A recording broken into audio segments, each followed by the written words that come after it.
Today is the second Sunday in the month of December. To everyone born in the month of December, congratulations and happy birthday. And of course, I'm one of them. My birthday comes up on the 20th of December, which is next week Sunday. Hallelujah.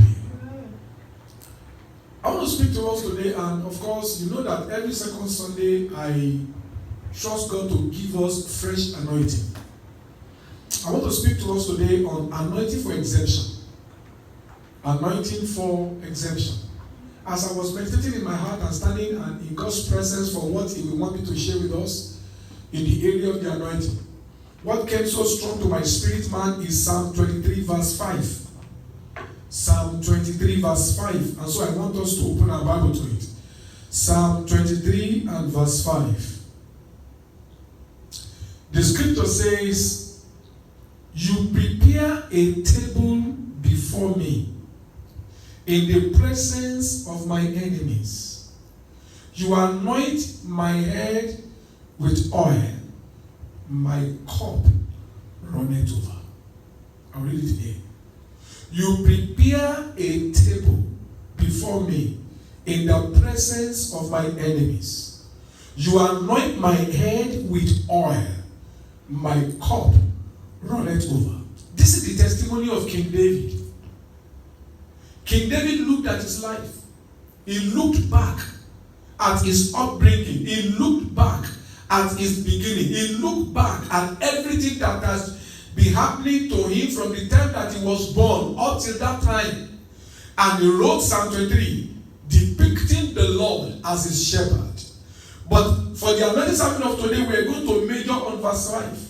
He said, "You prepare a table before me." I hope you know that the honor, the dignity, the royalty of the person preparing the table will determine the richness of what is on the table.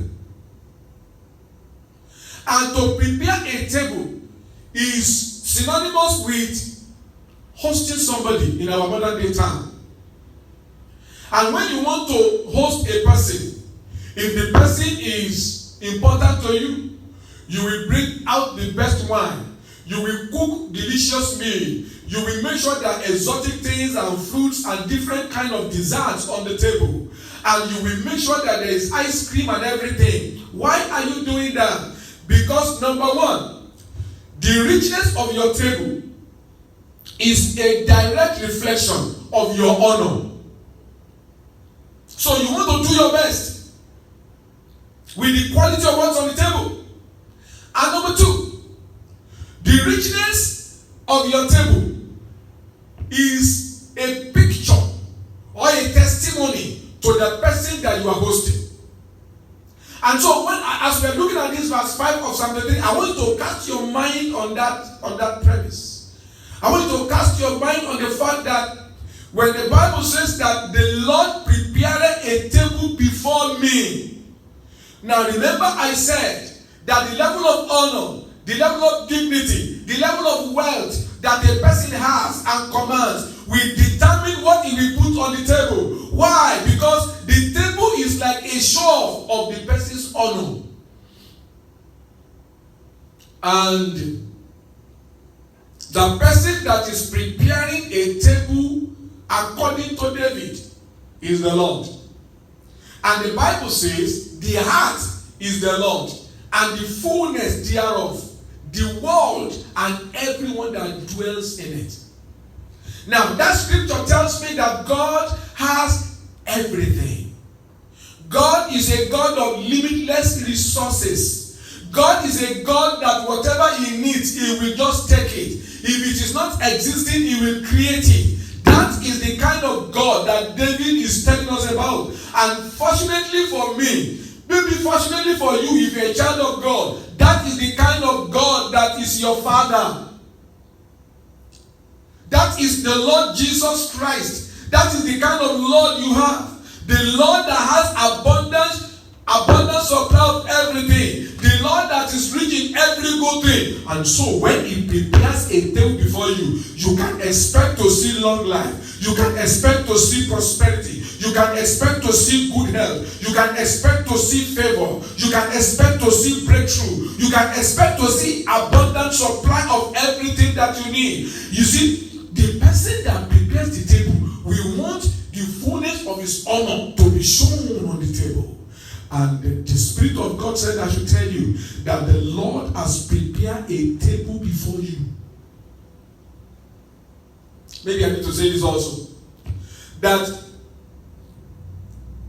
when you are invited to the table that is prepared by a dignitary, it means you are important to that person. You see, not everybody can be invited to have lunch with the president, with the governor, with the mayor. There must be some form of honor. There must be some form of dignity that you have that will qualify you to be able to sit at the table of the king. And so, you may not have seen it before, but your life carries so much value. In fact, the Bible says that you are created in the image and the likeness of God. And that's why God wants to make sure that you get the best of everything. That's why he said, I prepare a table before you. The Bible said that you are the ambassador for Christ. That is among men. If men want to connect with God, whether you know it or not, you are the ambassador, you are the connector, you are the one that will give them the link. You are special to the Lord. How do you see yourself? Because many a time we belittle ourselves by our thinking and our perspective. And that's why we don't get much from God. Because you see, it shall always be unto you according to your faith. If you say, I am useless, I am nobody, then you will be useless and be nobody. But when you say that I am God's representative, anytime that men are looking for God, they don't need to look any other place. They should look at me. I am the express image and the likeness of God. When you have that mindset, and you believe that mindset, and you confess that mindset, then men will begin to see you special, and you begin to enjoy the things that are on the table of the Almighty God. He said, David said concerning the same God that you and I are serving, he said, God, you prepare a table before me. And you see, there's one thing that is very peculiar about it. He said, you prepare the table, not just to show forth your dignity and honor. You prepare the table, not just to show that I am important to you, but you prepare the table so that my enemy can also see that I am not ordinary. He said, you prepare the table before me in the presence of my enemies. You see, tables are prepared in the presence of people that love you. But when a table is prepared for you in the presence of your enemies, it means that the one that is preparing the table wants to make a statement. This person is important to me. So all of you is enemies. You better beware, because this one is beloved. This one is special to me. That's what the Lord is doing. As he prepares the table for you, as he prepared the table before you in the presence of your enemy, he's giving your enemy a message that you are special to him. But the problem is, many of us, we ignore the table of the Lord. We ignore the Lord that is preparing the table. We keep focusing at our enemy. And you see, the truth is, as long as you keep focusing at your enemy looks big. But as long as you are focusing at the Lord, your enemy becomes smaller. Because God is the creator of everybody, even including your enemy. He said, you prepare a table before me in the presence of my enemies. Let me give us 3 examples of people that they prepare table before. Let's go to the book of Genesis chapter 43. In the book of Genesis chapter 43, we have the testimony of Joseph. Joseph prepared the table for his brethren. Genesis chapter 43. Thank you, Lord, for the anointing. There's a special anointing that just came upon me right now. Oh my God, I give you praise. Thank you, Jesus. Thank you, Jesus. Thank you, Jesus. In Kotadi, Alibatosi, Karabatalina, Korantu, Bavaza. Genesis chapter 43, the Bible says in verse 16, the Bible says, and when Joseph saw Benjamin with them, he said to the steward of his house, take these men to my home, and slaughter an animal and make ready. for these men will eat with me at noon. Do you see that? Joseph wanted to prepare a table for his brothers, and he was the one that did everything at his own expense. He didn't ask his brother for a couple.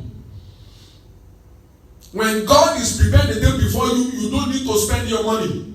God will finance it. Joseph said to his steward, slaughter the animals, prepare special delicacies. I'm having lunch with these guys. And so when he said that, they took the steward took them to his house. Let's go to verse 31 to verse 34 now. Verse 31. Hallelujah. Now then he's talking about Joseph now. Then he washed his face and came out. And he restrained himself and said, serve the bread. I'm talking about the fact that, you see, when the Bible says that he set a table before you, I'm giving you an example. Now, the table that Joseph set before his brethren depicts his honor. The kind of meal, the kind of lunch that was served depict the dignity and the royalty that Joseph had. You see, when the Bible says that God prepared a table before you, I'd like you to see that on that table is everything that makes God royal. The Bible says that in verse 32. So they set him a place by himself, and them by themselves, and the Egyptians who ate with him by themselves, because the Egyptians could not eat food with the Hebrews, for that is an abomination to the Egyptians. 33. And they sat before him, the firstborn according to his birthright, and the youngest according to his youth. And the men looked in astonishment at one another. Verse 34.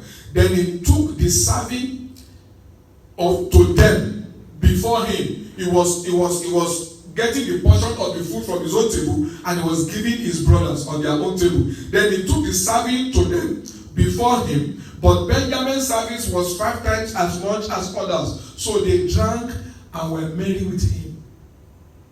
That's what it means. When a man of royalty prepares a table, they drink and are merry. When Joseph prepared a table, they could not talk about lack, they could not talk about scarcity, because there is a table set by Joseph. Whatever Joseph's honor could provide was on that table. The second person I want to show is 2 Samuel. 2 Samuel chapter 9. There we have the testimony of Mephibosheth. 2 Samuel chapter 9, let's read from verse 10 to verse 13. Of course, in case you don't know the story, Mephibosheth is the only surviving son of Jonathan. And God put in the hand of King David that he should do good to anyone that is still surviving, that is still alive in the lineage of King Saul and Jonathan. And Mephibosheth was the only one that was discovered. But one thing about Mephibosheth was that Mephibosheth was lame in both his feet. Mephibosheth was crippled. But despite the fact that he was lame in both his feet, God granted him favor. And King David said he was going to always prepare table for Mephibosheth. I am trying to use this scripture to explain what it means to prepare table. Because I believe that as you are anointed today, and if you are watching me in your home also, I'd like you to get olive oil around, maybe vegetable oil, just place it somewhere while this message goes on, and at the right time I will pray and you will use it. I am trusting that in the name of the Lord Jesus, as we finish this message and we pray, I believe that the anointing of God will come upon your life, and that anointing will begin to cause you to be attracted to men of dignity and honor, who will set a table before you. They will use their honor to set you tables. They will use their honor to make your life comfortable. They will use their honor to place you where you ought to be, in the mighty name of Jesus. In verse 10, 2 Samuel chapter 9 from verse 10, David said, you therefore and your sons. He's talking to the guy that Ziba is the name of the guy. He's talking to that man. He said, you therefore and your sons and your servant shall work the land for him. And you shall bring in the harvest, that your master's son may have food to eat. I can imagine some days before that time, this young man, Mephibosheth, is lame in both his feet. Ziba was actually like his nanny that was taking care of him. But now that the father is dead, the grandfather is dead, there's no living relative. So Ziba was just taking care of the guy.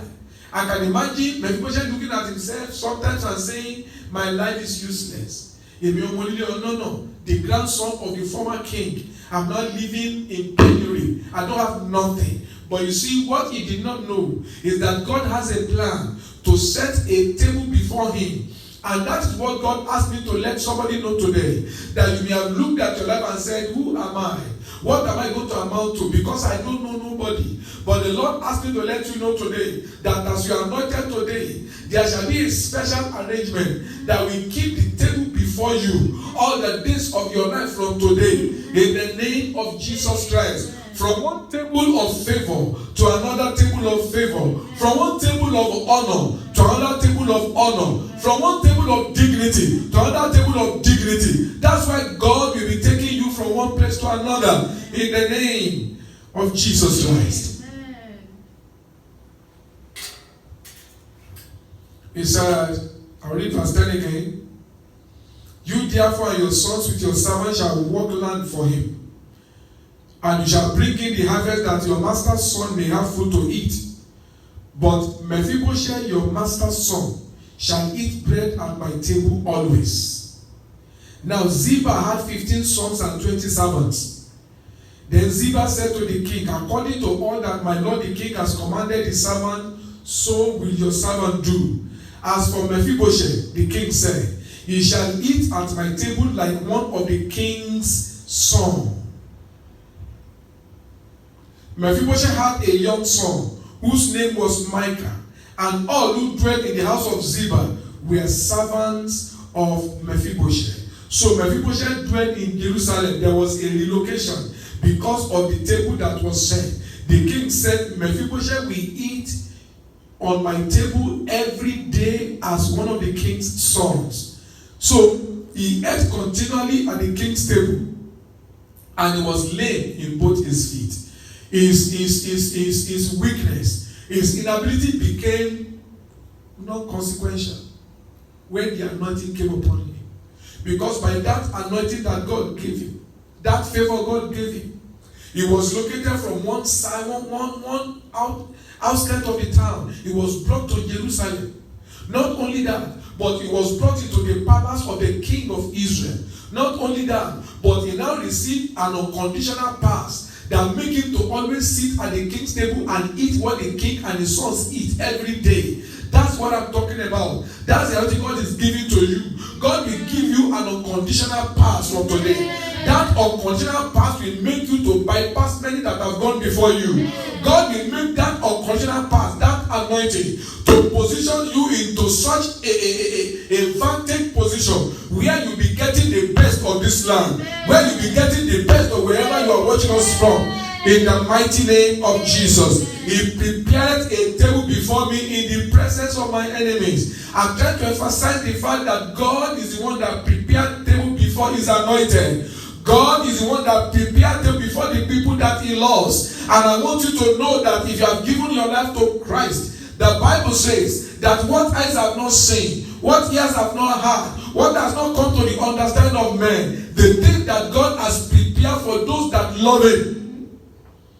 There are things that God has prepared for you, and your background, the unfortunate circumstances of your birth, the situation that has happened in your history has nothing to do with what we are talking about. The anointing that God is giving me and giving you today will take us from the outskirts of the town, will take us from the backside of the desert, and will bring us into the limelight, into the territory where our destiny is supposed to speak. In the name of Jesus.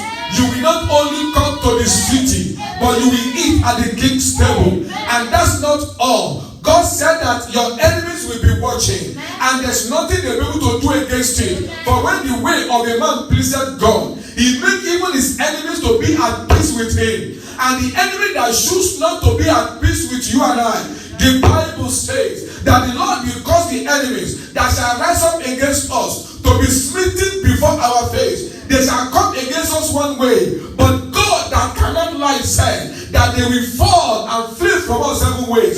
So the enemies that are watching or that will begin to watch the table that God prepared for you and your enjoyment on the table, the only thing that will keep them alive is for them to be happy with you and I. If they are not happy with you and I, and they say we are going to stop the food, we are going to stop the comfort, we are going to dispose him from the table, the scripture says they will come one way, but they shall flee 7 ways. Why? Because whatever the Lord does shall be forever. No man can take anything from it. God said I should tell you today, there's going to be a supernatural relocation that will bring you to the center of your destiny. The Bible says that the labor of the foolish will them, because they don't know the way to the city. But I'm glad to let you know today that you are not the one that will find your way to the city. This anointing of favor will bring you to the city.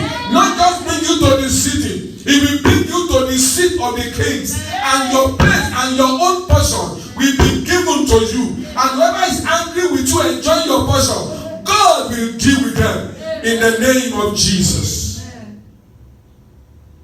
The third example of the table is when Samuel prepared the table for Saul. 1 Samuel chapter 9. Open your Bible to it. It is God that asked me to just let you see these things this way, so that you can have a graphic picture of what is coming to begin to take place in your destiny. Because from today, the Egyptians that you have been seeing that are terrorizing you, you shall see them no more. For the hand of the Lord shall fight for you, and with your eyes shall you see the salvation of our God, which he shall give you today in the name of the Lord Jesus. In 1 Samuel chapter 9, when I read from verse 22 to verse 24, now of course we know the background story is that Saul's father asked Saul and his servant to go look for his donkeys, because the donkeys had gone astray. And so Saul and his servant began to look for the donkeys, and they were looking for the donkeys for 3 whole days, and they could not find the donkeys. And Saul said to his servant, let's start going back home. By now my father will have stopped caring for the donkeys. He will begin to get worried that we are not back yet. And the servant said to Saul, why don't we enter that village and ask them for the seer? There's a seer in that city. I believe that when we get there, he will tell us what to do. And so they went into the city. And by the time they got to the city, it was Samuel that they saw. But Saul did not know that Samuel is the seer. And Saul was saying to Samuel, please, we are looking for the seer. And Samuel said, I am the seer. And then Samuel said to Saul, I'd like you to go to the city and wait for me. You are going to eat with me tonight, and tomorrow I will let you go and I will tell you God's message for you. And so let's go to verse 22. Now, Samuel took Saul and his servants and brought them into the hall and had them sit in the place of honor among those who were invited. There were about 30 persons. Prophet Samuel is a highly exalted prophet in Israel. Prophet Samuel is highly feared and revered.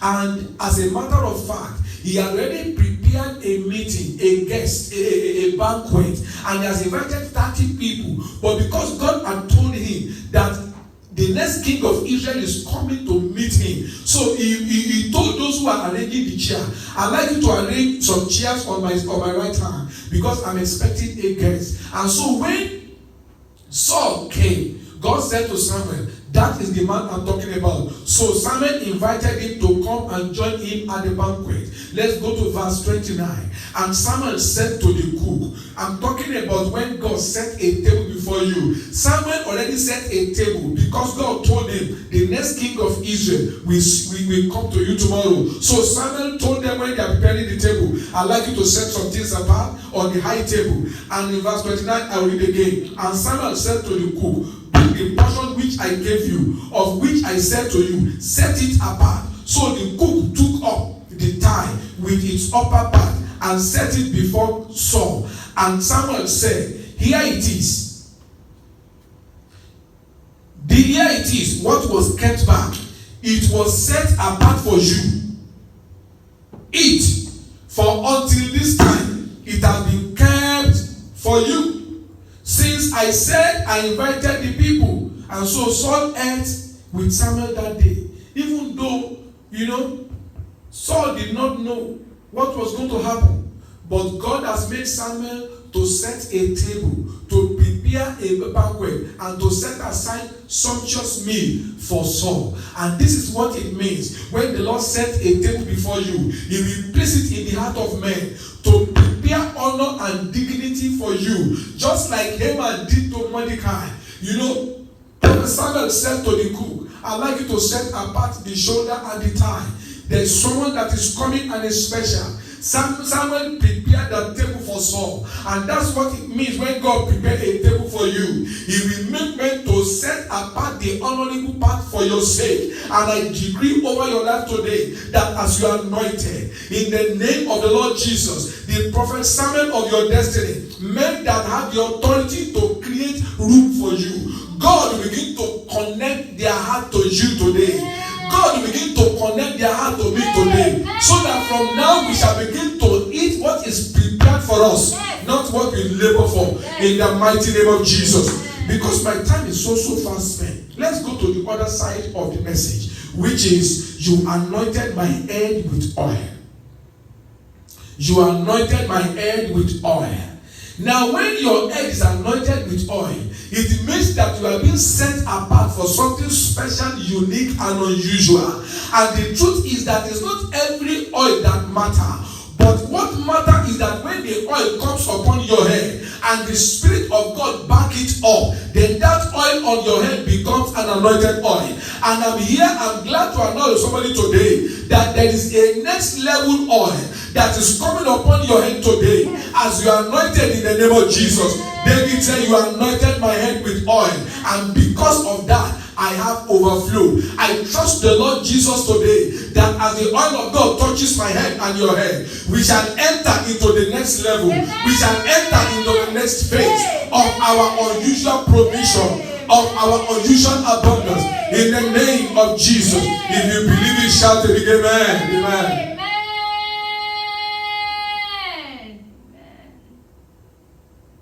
In 1 Samuel chapter 10. 1 Samuel chapter 10. When I ask you to shout, make sure you shout. 1 Samuel chapter 10. Let's read verse 1.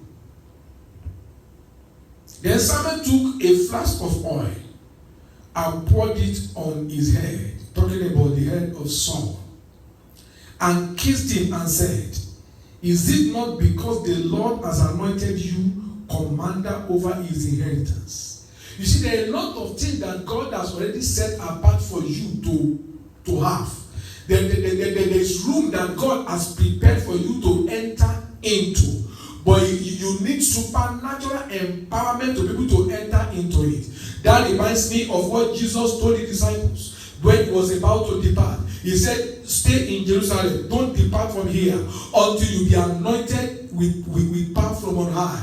And in Acts chapter 1 verse 8, he said, you shall receive power when the Holy Ghost comes upon you, and then you become my witnesses. Listen to me. God wants to use my life and my life, your life and my life, as a witness of the resurrection of Jesus Christ. God wants to use your life and my life as a testimony to the written word that people have been reading all this while. But you need an anointing that will push you into that realm. Because the realm we are talking about is not the realm of might or power. It's the realm where the Spirit is the doer and the orchestrator of every good thing. And so, Prophet Samuel said to Saul, after he has anointed him, he said, is it not because the Lord has anointed you commander over his people? In other words, this anointing you are receiving is just to push you into divine inheritance, is to push you into divine purpose in life. And I decree and declare today that as you are anointed also, the oil of God that will come upon your life today will push you to your next level of honor and breakthrough. We push you to your next level of honor and glory in the mighty name of Jesus. Amen. Amen. Look at verse 3 to verse 7. He said, then you shall go on forward from there and shall come to Terebinth, to the terebinth tree of Tabor. There are 3 men going up to God at Bethel. They will meet you. One carrying 3 young goats, another carrying 3 loaves of bread, and another carrying a skin of wine. They will greet you and give you 2 loaves of bread, which you shall receive of their hand. What the anointing does is that it makes men that have what you need to give them to you willingly. As the anointing of God touches your life today, I decree and declare that God will begin to bring you before men and women who carry what you need. And God will begin to touch their heart to release into your life and into my life everything that we need to be able to enter and perform effectively in our ordained positions. In the mighty name of Jesus. You remember when Jonathan saw David, the Bible said that Jonathan loved him as his own soul. I pray and believe God today that as the oil of God touches our head, God will connect the heart of our Jonathan to us. God will cause the heart of our Jonathan to be knit to us. The Bible said that Jonathan stripped himself and decorated David with his armor, with everything he has. I pray for you today that as the oil of God touches your life, God will begin to connect your heart to the heart of men, to the heart of women, who shall begin to give to you what you need to fulfill your destiny. David was meant to be a warrior. So Jonathan gave him his spear, he gave him his bow, he gave him his shield, he gave him everything that is a symbol of being a warrior. I pray for you today. That's why David said, I'm anointed with oil and my cup overflow. I pray for you and I that everything that we need as we are anointed today, there shall be a divine release of anointing that will bring us to men, that will bring us to women who carry what we need, and they begin to give them to us willingly in the name of Jesus.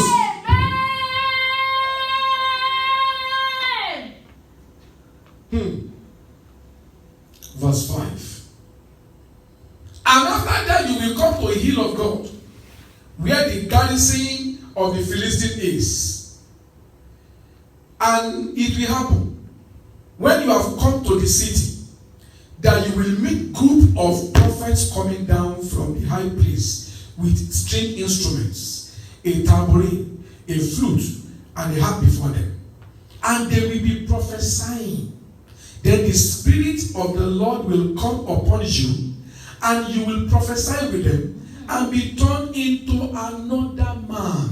That is what the anointing does. He makes an ordinary person into an extraordinary person. He said you will be turned into another man. In other words, those who know you before, they will begin to say, come to think of it. Yeah, are you sure that you are the one? Because what they begin to see manifest in your life, the glory they begin to see radiate upon your destiny, will make them to begin to doubt whether you are the one that they have had the story before. In the mighty name of Jesus Christ. The Bible says that you be turned to another man. Verse 7, the last verse. He says, so let it be, when these signs come upon you, that you do as the occasion demanding. For the Lord is with you. In other words, God is saying to Saul and speaking to you and I, that when the anointing comes upon you, you will be turned to another man, and you begin to be able to do extraordinary things. These things that are beyond human understanding, things that are beyond human abilities, you begin to be able to carry them out by the hand of God, not by your human capabilities. Because Saul was turned to another man. As the oil of God touched you today, you shall be turned to another man. And the glory of the Lord Almighty shall begin to manifest upon your life in a strange way. So that men that know you before, when they begin to hear your testimony, men that have seen you before, when they begin to behold you now, they begin to say something has changed concerning you. A different thing has happened concerning you. In the name of Jesus.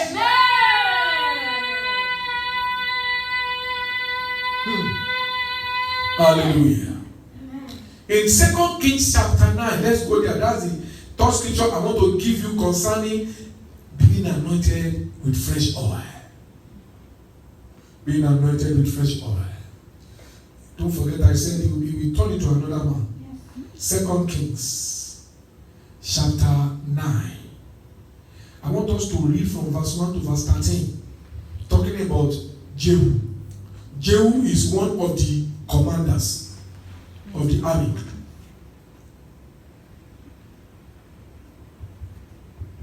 He's one of the commanders of the army. But something happened to him when fresh oil came upon him.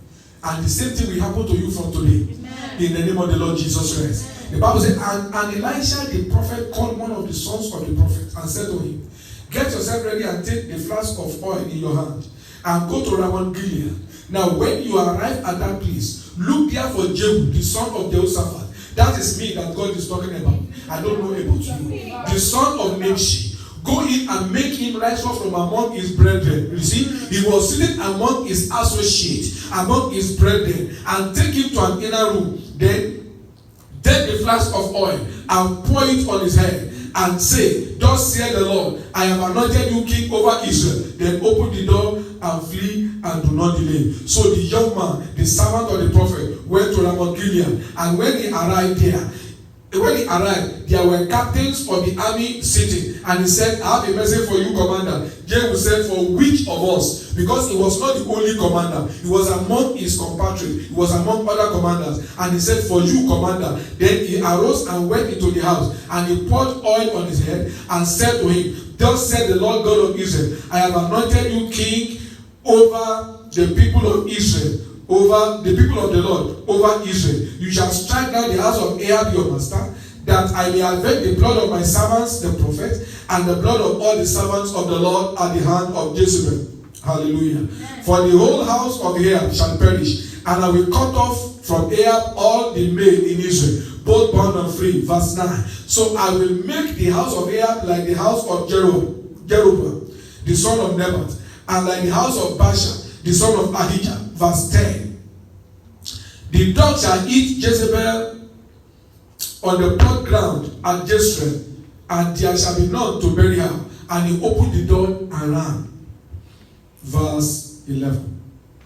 Then Jehu came out to the servants of his master, and one said to him, is he unwell?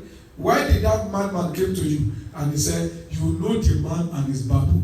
Verse 12. And he said, it's a lie. Tell us what the man told you. And he said, thus and thus spake he to me, saying, thus saith the Lord, I have anointed you king over Israel. Look at the next verse, what happened.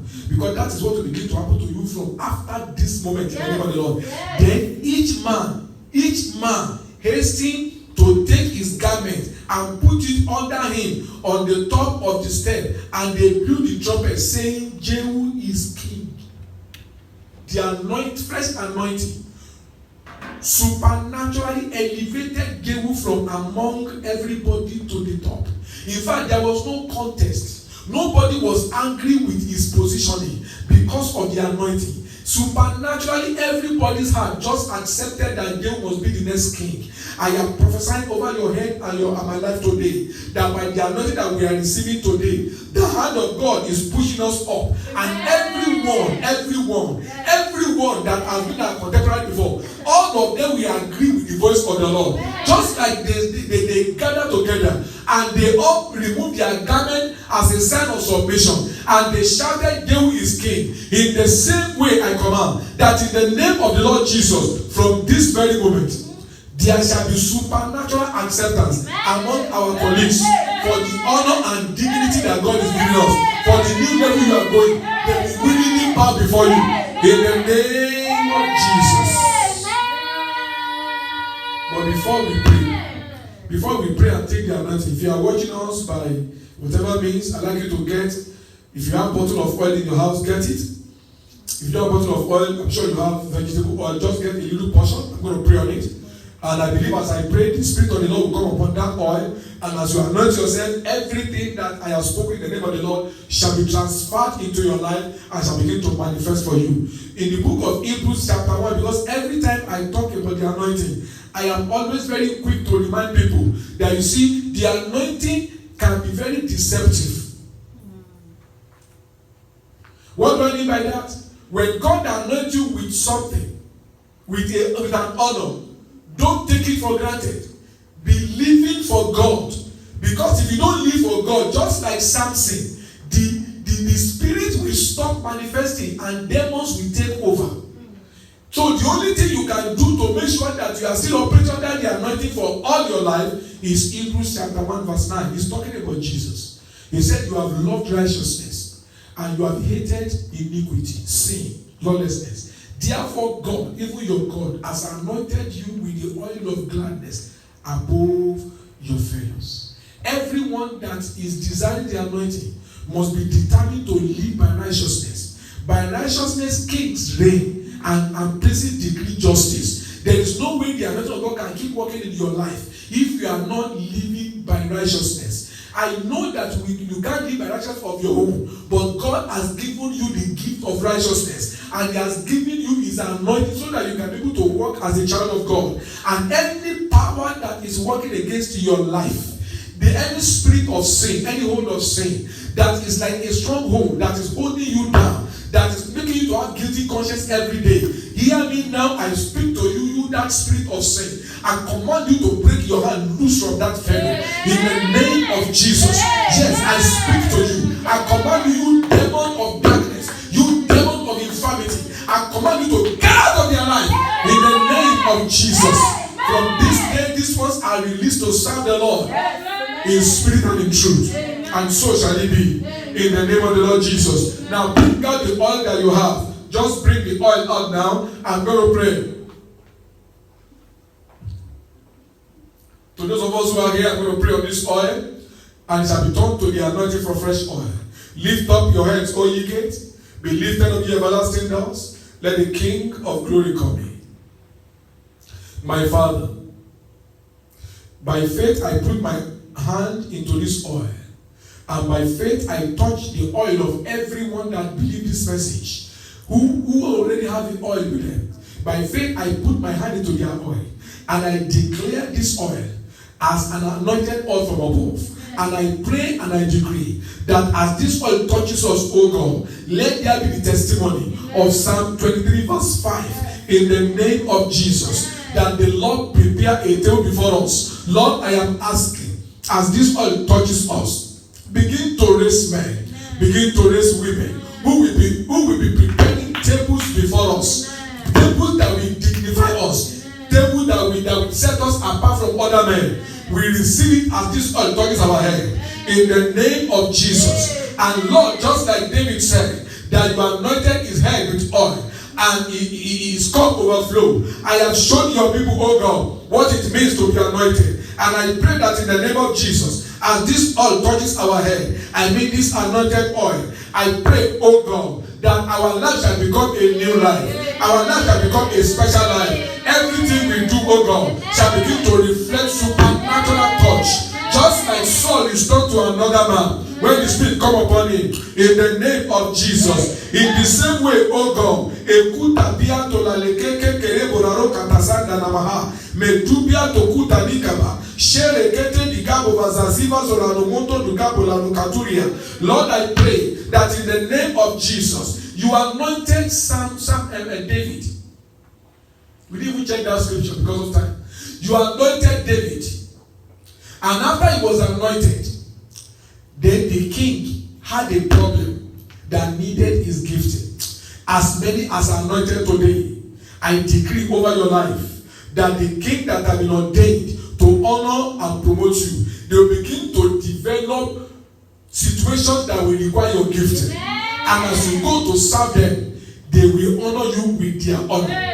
In the mighty name of Jesus. And we are told also concerning Jehu, that when the anointing of God came upon him, he was supernaturally lifted from among his contemporaries. He became their head, and all of them accepted him as a king. I decree and declare that as this oil touches our life, just like Jehu became anointed and he was lifted from among his contemporaries, we begin lifted from among our contemporaries, and we shall not have opposition. Everyone will accept our promotion, our dignity, our honor in the name of Jesus. Amen. So shall it be. Amen. So shall it be. Amen.